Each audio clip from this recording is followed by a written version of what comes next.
Hello दोस्तों, आज हम डिस्कस करेंगे स्लिप डिस्क या हम इसको डिस्क प्रोलैप्स के नाम से भी जानते हैं। और यहाँ पर डिस्क के हर्निएशन के बारे में जानेंगे और यहाँ पर सीखेंगे एमआरआई रिपोर्ट्स कैसे देखते हैं और यहाँ पर सियाटिका के केस की स्टडी भी करेंगे। चलिए दोस्तों शुरू करते हैं। अब जैसे कि हम जानते हैं ये हमारी वर्टिब्रल कॉलम होती है जिसको हम रीढ़ की हड्डी के नाम से भी जानते हैं। जब बच्चा पैदा होता है तो उसमें टोटल 33 वर्टिब्री होती हैं, मतलब कि 33 रीढ़ की हड्डी होती हैं। जैसे ही बच्चे की ग्रोथ होती है और वो एडल्ट फॉर्म में आता है तो इन हड्डियों का नंबर 26 हो जाता है। अब इन वर्टिब्री का नंबर 33 से 26 क्यों हो जाता है? क्योंकि यहाँ पर सैक्रम और कॉकेक्स ये हड्डियाँ फ्यूज हो जाती हैं। तो यहाँ पर जब बच्चा पैदा होता है तो ये सैक्रम नंबर में 5 होती हैं और कॉकेक्स नंबर में 4 होती हैं। फिर उसके बाद जो है ये फ्यूज हो जाती हैं। तो यहाँ पर देखिए सर्वाइकल रीजन में 7 हड्डियाँ होती हैं और थोरेक्स रीजन में 12 हड्डियाँ होती हैं और लंबर रीजन में यहाँ पर 5 हड्डियाँ होती हैं और सैक्रम में यहाँ पर होती हैं 5 हड्डियाँ, जबकि कॉकेक्स में होती हैं 4 हड्डियाँ। तो ये टोटल नंबर हो जाता है 33 और फ्यूजन के बाद इन दोनों हड्डियों के फ्यूजन के बाद ये रह जाता है 26। अब यहाँ पर देखिए वर्टिब्रा का क्रॉस सेक्शन व्यू देखते हैं, मतलब कि टॉप से देखिए इस वर्टिब्रा को देखा जा रहा है। तो यहाँ पर देखिए ये वर्टिब्रा है, ये दूसरी वर्टिब्रा है। तो इन वर्टिब्रा के जो बीच में एक डिस्क होती है जिसको हम इंटरवर्टिब्रल डिस्क के नाम से जानते हैं। अब यहाँ पर टर्म आया है इंटर मतलब होता है बीच में। तो दो वर्टिब्रा के बीच में जो जगह है उसको इंटरवर्टिब्रल डिस्क के नाम से यहाँ पर जानते हैं। अब यहाँ पर इस वर्टिब्रे का ये क्रॉस सेक्शन व्यू देखा गया है। अब यहाँ पर होती है स्पाइनल कॉर्ड, तो न्यूरल कैनाल के अंदर होती है स्पाइनल कॉर्ड जो हमारी वर्टिब्रे में रन करती है और इसके साइड से निकलती हैं स्पाइनल नर्व्स। अब यहाँ पर जान लेते हैं वर्टिब्रल डिस्क में कौन कौन से कंपोनेंट होते हैं। इसके सेंटर पोजीशन में न्यूक्लियस होता है जिसको हम न्यूक्लियस पल्पोसस के नाम से जानते हैं। अब इसको न्यूक्लियस पल्पोसस क्यों कहा गया? क्योंकि सेंटर पॉइंट में जो होता है न्यूक्लियस होता है। और पल्पोसस का क्या मतलब होता है? पल्प शब्द होता है जेली से मिलकर बना, तो यहाँ पर जेली लाइक सब्सटेंस जो है भरा होता है, इसी कारण इसको न्यूक्लियस पल्पोसस के नाम से जानते हैं। और यहाँ पर दूसरा कंपोनेंट है एनुलस फाइब्रोसस। एनुलस का क्या मतलब होता है? एनुलस का मतलब होता है छल्ला, मतलब कि रिंग। तो ये देखिए रिंग टाइप की बनी हुई है, इसीलिए इसका नाम है एनुलस। और ये फाइबर की बनी हुई होती है, तो इसी कारण इसका नाम पड़ गया एनुलस फाइब्रोसस। ओके, तो ये एनुलस फाइब्रोसस है। तो यहाँ पर ये वर्टिब्रल कॉलम है, तो ये नॉर्मल डिस्क है। देखिए ये नॉर्मल डिस्क है। अगर यहाँ पर नॉर्मल डिस्क में किसी टाइप का डैमेज आ जाता है तो इसको हम डीजेनरेटिव डिस्क के नाम से जानते हैं। तो ये देखिए डीजेनरेटिव डिस्क है। उसके बाद में आती है बल्जिंग डिस्क। बल्ज मतलब होता है उभार। तो अगर डिस्क में किसी टाइप का उभार देखने को मिलता है तो इसको हम देखिए बल्जिंग डिस्क के नाम से जानते हैं। नेक्स्ट आता है हर्निएटेड डिस्क। तो पूरे मेडिकल साइंस में हर्निया का क्या मतलब होता है? अगर किसी भी इंटरनल टिश्यू या ऑर्गन का वीक पॉइंट के थ्रू अपनी जगह से हटना कहलाता है हर्निया। तो यहाँ पर जो न्यूक्लियस पल्पोसस था वो अपनी जगह से देखिए हटकर जो है इस टाइप से बल्ज होकर बाहर आ जाता है, तो इसी को हम बोलते हैं हर्निएटेड डिस्क। नेक्स्ट आता है थिनिंग डिस्क। अगर डिस्क जो है ये पतली हो जाती है तो इसको बोल देते हैं थिनिंग डिस्क। अब यहाँ पर जान लेते हैं स्टेजेस ऑफ हर्निएटेड डिस्क। तो हर्निएटेड डिस्क की कितनी स्टेजेस हो सकती हैं?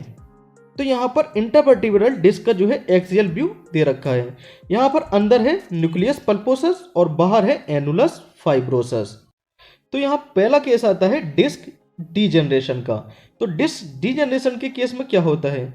यहाँ पर एनुलस फाइब्रोसस में किसी टाइप का हल्का सा डैमेज आ जाता है।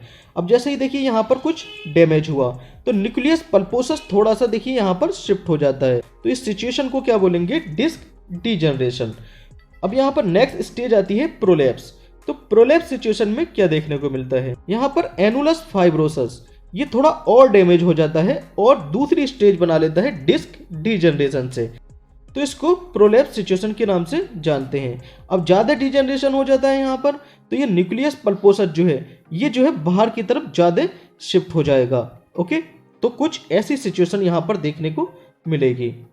नेक्स्ट स्टेज आती है एक्सट्रूजन।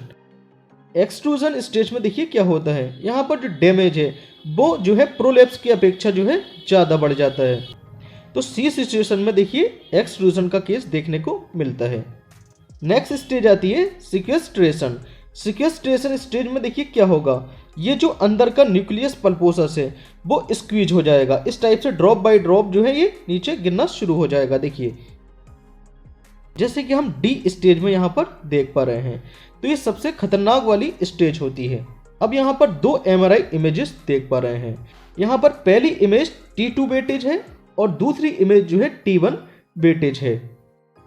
यहाँ पर देखिए ये वर्टिब्रल कॉलम है, ये वर्टिब्रल कॉलम है और यहाँ पर दो वर्टिब्री के बीच में वर्टिब्रल डिस्क है। ये वर्टिब्रल डिस्क है, ये वर्टिब्रल डिस्क है, ये सारी वर्टिब्रल डिस्क है। और ये है देखिए स्पाइनल कॉर्ड और ये CSF है। ये वाइट कलर का जो है यहाँ पर CF दिखाई पड़ रहा है। और यहाँ पर देखिए ये स्पाइनल कॉर्ड है और ब्लैक कलर का यहाँ पर CSF दिखाई पड़ रहा है। तो T2 वेटेज इमेज में जो CSF है वो वाइट कलर का दिखाई देता है, जबकि T1 वेटेज MRI में जो है वो CSF ब्लैक कलर का देखने को मिलता है। तो देखिए ये ब्लैक कलर का जो है ये CSF यहाँ पर है। तो अब यहाँ पर बात आती है कि यहाँ पर लंबर वर्टिब्री कौन सी है और सैक्रल वर्टिब्री कौन सी है। तो देखिए ये सारी की सारी लंबर वर्टिब्री हैं और जैसे ही यहाँ पर देखिए कर्व देखने को मिलता है तो ये L5 से S1 के बीच का कर्व होता है। तो ये लंबर 5 वर्टिब्री होती है और ये सैक्रल 1 वर्टिब्री होती है। तो ये लंबर 5 है और ये सैक्रल 1 है।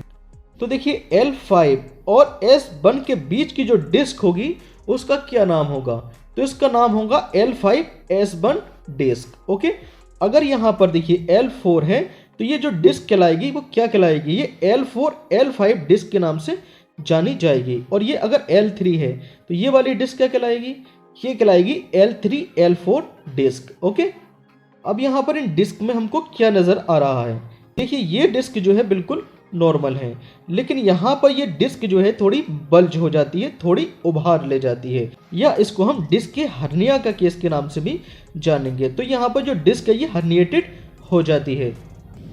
तो यहाँ पर L4 और L5 के बीच की जो डिस्क है उसमें हर्निया का केस देखने को मिलता है, मतलब कि स्लिप डिस्क का केस मिलता है या डिस्क प्रोलेप्स का केस यहाँ पर देखने को मिलता है।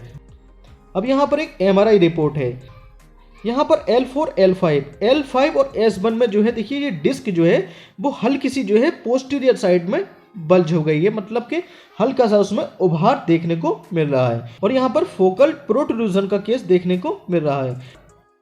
और यहाँ पर दे रखा है एनुलर टीयर। एनुलर टीयर का मतलब क्या है, ब्रस एनुलस था जो बाहर की तरफ था, उसमें जो है किसी टाइप की टीयरिंग आ जाती है, मतलब कि ये फट जाता है, तो इसको हम एनुलर टीयर के नाम से जानते हैं। अब यहाँ पर नेक्स्ट केस आता है सियाटिका का केस। तो सियाटिका के केस में क्या होता है, यहाँ पर जो डिस्क होती है वो बल्ज हो जाती है, मतलब कि डिस्क का यहाँ पर हर्निया हो जाता है। अब जैसे ही डिस्क हर्निएटेड हो जाती है तो यहाँ पर जो सियाटिक नर्व होती है जो हमारी टांग को जो है नर्व सप्लाई करती है, ये यहाँ पर देखिए दब जाती है। अब जैसे ये सियाटिक नर्व यहाँ पर दब जाती है तो हमारी टांग में नंबनेस देखने को मिलती है, मतलब कि सुन्नी देखने को मिलती है, और टिंगलिंग मतलब कि टांग में सुइयां चुभने का एहसास होता है या चींटी काटने जैसा एहसास देखने को मिलता है। नेक्स्ट आता है रेडिएटिंग पेन। तो जो पेन है वो पूरी टांग में जो है इस टाइप से रेडिएट हो जाता है। और नेक्स्ट आता है लेग वीकनेस, मतलब कि टांग में इस टाइप की कमजोरी देखने को मिलती है।